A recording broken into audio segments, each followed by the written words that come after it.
Что будете делать дальше вообще? Вообще, это абсолютно непонятное решение, потому что приговором Свердловского суда, то есть за истечением срока давности, обвинения были сняты, да, то есть никаких санкций не было. Сейчас они приговаривают к удворению. Ну, в принципе,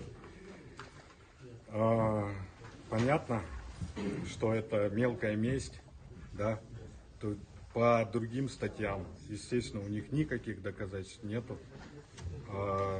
По делу о наркотиках они не могли меня приговорить. И я предполагаю, я считаю, что это такая мелкая месть со стороны властей в отношении меня. Мелкая пакость, да? Вот как Бакирова выгнали из кабинета, такая же мелкая пакость со стороны властей в отношении меня.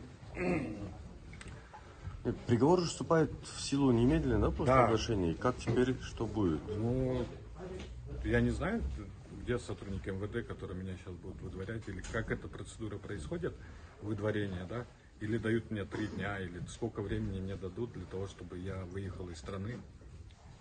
Вот.